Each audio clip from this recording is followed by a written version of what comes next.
going to start with our first coaching vacancy in season. Early. Very early. Obviously, we touched on the circumstances surrounding Mel Tucker's departure last week. I'm curious, and I'll kind of give my opinion on this first, and I'll throw it to you.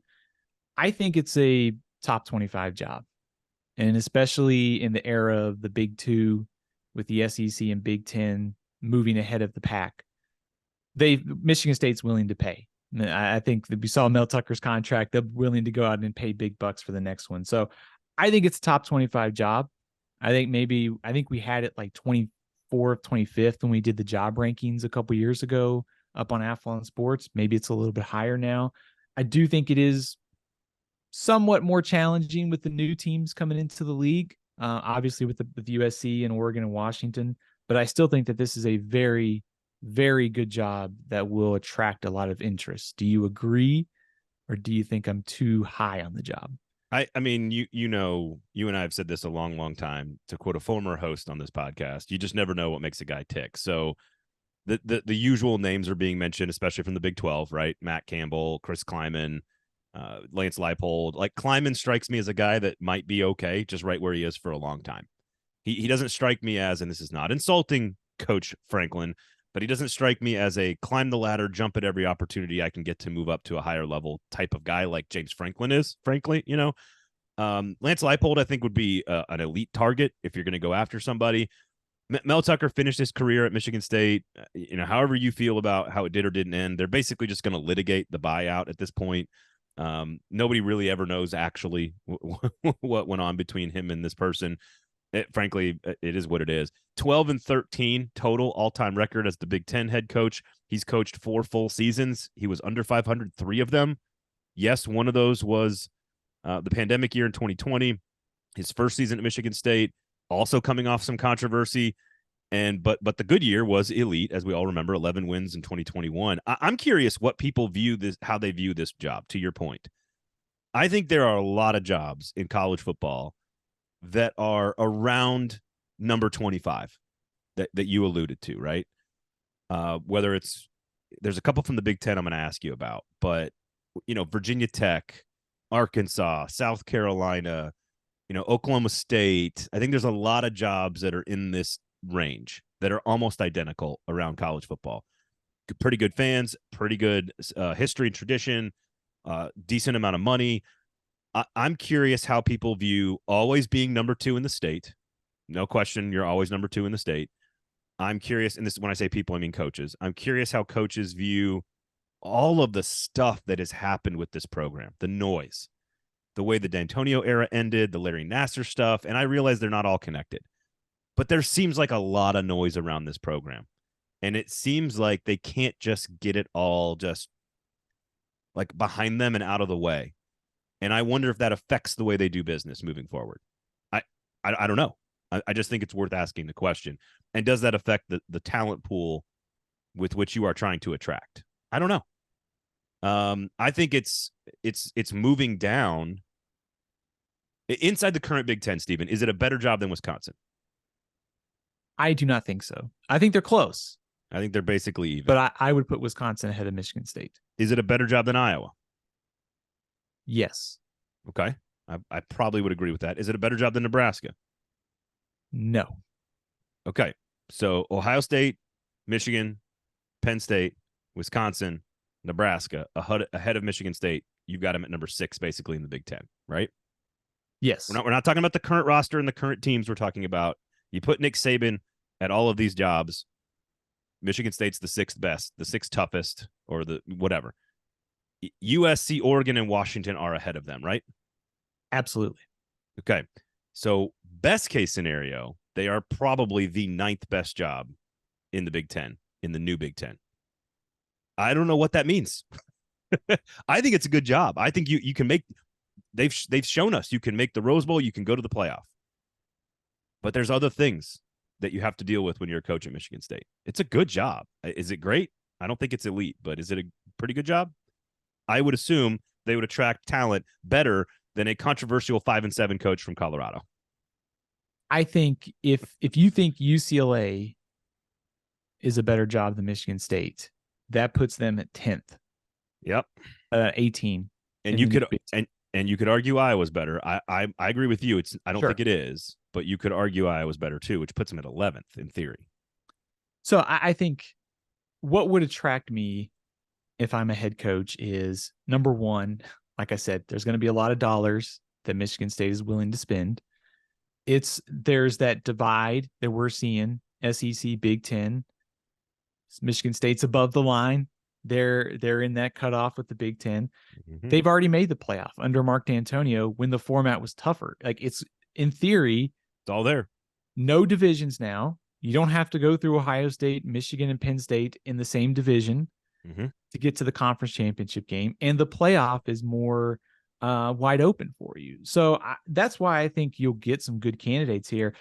I think the ones you mentioned make a ton of sense, like Lance Leipold, Chris Klieman, Mike Elko, I think makes a ton of sense Ooh, I too. like that one. I That's a will good one. I like that. I will throw one out there that may break your heart. I would throw a lot of money at Jonathan Smith if I was Michigan State. I don't know if it breaks my heart. It does a little bit of both, Stephen. It breaks my heart because I just I grew up watching him play quarterback for Oregon State. I know. And now seeing him as the head coach, it's almost just too perfect. No, I want to see him do like 35 years as the head coach at Oregon State. Yeah. But, he's going to be more relevant. And, East Coast is unfortunately just gets more eyes and ears. The Big Ten gets more eyes and ears. They're going to make a ton of money. It's a no-brainer. Like, if Michigan State comes calling, I think if you're Jonathan Smith, you got to seriously consider it. If you're Mike Elko, I think the one question is is he really well suited for some of these like obscure David Cutcliffe, Pat Fitzgerald style jobs? And I know what I'm saying when I say Pat Fitzgerald. I'm saying before all of this stuff that happened, like, it takes a certain type of person to win at Duke and at Northwestern and at longer like, does that stuff translate to what is going to be much larger? Now, he's had much larger situations. He's coached at much larger jobs as a defensive coordinator. So Mike Elko might be my first call to Lance Leipold and Mike Elko might be the two names at the top of my list if I was making phone calls, just hypothetically, if I was making phone calls. I would also call Sean Lewis, the offensive coordinator at Colorado. That dude ain't going anywhere. I think very underrated tenure too at Kent State. That's a very hard job. I think he's raised his profile by going to Colorado and being the offensive coordinator. Oh, people are watching Colorado? Yeah. Oh, yeah. I didn't notice. There's been some sort of buzz maybe about PJ Fleck at Michigan State potentially having some interest. Man, just bouncing back and forth between the states. Yeah. I don't know about that. What do you think about Mark Stoops? If you're Mark Stoops or if you're Michigan State, like, does it make sense from either side? I love it from the Michigan State perspective. I don't think I would leave for Michigan State from Kentucky. I don't. Unless you truly believe that like the athletic department at Kentucky is not going to evolve at all into the future and like start working with you on NIL stuff. They've been kind of slow on the uptick on that. I don't know. If I'm Mark Stoops, I'm 10 years in. I'm the best coach in the history of this program. They're going to build a statue out of me if I keep doing what I'm doing for the next like 5 or 6 years, or am I just going to wait a couple more until the Iowa job opens up and Kirk Ferentz walks away? I'm not sure I'm jumping for East Lansing right now if I'm Mark Stoops. I would absolutely ask if I am Michigan State, for sure.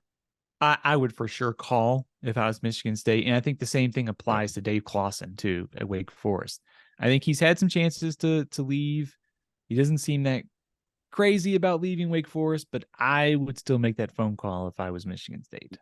Now that you say that name out loud, it feels like Dave Clawson is where Michigan State's, the level of Dave Clawson is where they're going to end up. A really good, high-quality coach that's done a lot of work with a track record at the job that he's at, but I don't know if it's a home run at that level. I don't know. I think Dave Clawson is well-suited for a Wake Forest type of job. It's similar to the Elko Duke thing. It's a very good comparison, actually. So I don't know. I think Dave Clawson would be a quality hire. Does he compete and win Big Ten championship? I don't think so. I think, as we always say, you never know what makes a coach tick. Yeah. So in some respects, like, Clawson seems to be content at Wake Forest. Other coaches might be motivated by moving up. I think the other domino in this too is right now there's 2 jobs that are open: Michigan State and Northwestern. that's not going to be the only jobs that open up. And when you start looking at like potentially some of the openings, like it could be West Virginia, it could be just there's some solid jobs. The question is there any big dominoes that fall that sort of rearrange the board a little bit that open up either more coaches or that these coaches end up becoming candidates for other jobs? So I don't. There's a lot here that we still have to sort through, if that makes sense. West Virginia has a money problem. I'm not sure, especially with the backyard brawl win. Congratulations to Neil Brown on that one. Not sure if that job comes open because of their money situation, but you can find that coal money somewhere. You just got to dig for it. I think I'm wondering if Arkansas goes south, if Sam Pittman's in trouble. I know he's kind of beloved by the fan base and by lots of media, but they feel like they're losing energy under him in a weird way. That could all change if they upset LSU this weekend. I don't know. I'm trying to think right now of jobs that would be better than Michigan State. And if Kirk Ferentz retired, that's basically an even level job. To me, it feels like Dave Clawson and Matt Campbell are like the level of guy you're going to get. Quality guy who's been at a job for a while, that knows what he's doing, is a professional adult head coach, isn't going to get your program into trouble, but probably isn't going to get to the Big Ten championship game. That's what it feels like. And if any bigger jobs come open, that limits your pool even further. So there you go. If I was Michigan State, the first call would be Lance Leipold. That would be a home run hire for me. I agree. I think we've been saying that for every job for the better part of 6 years. And every time the dude takes a job, he wins games. They win games. Yep. They win games.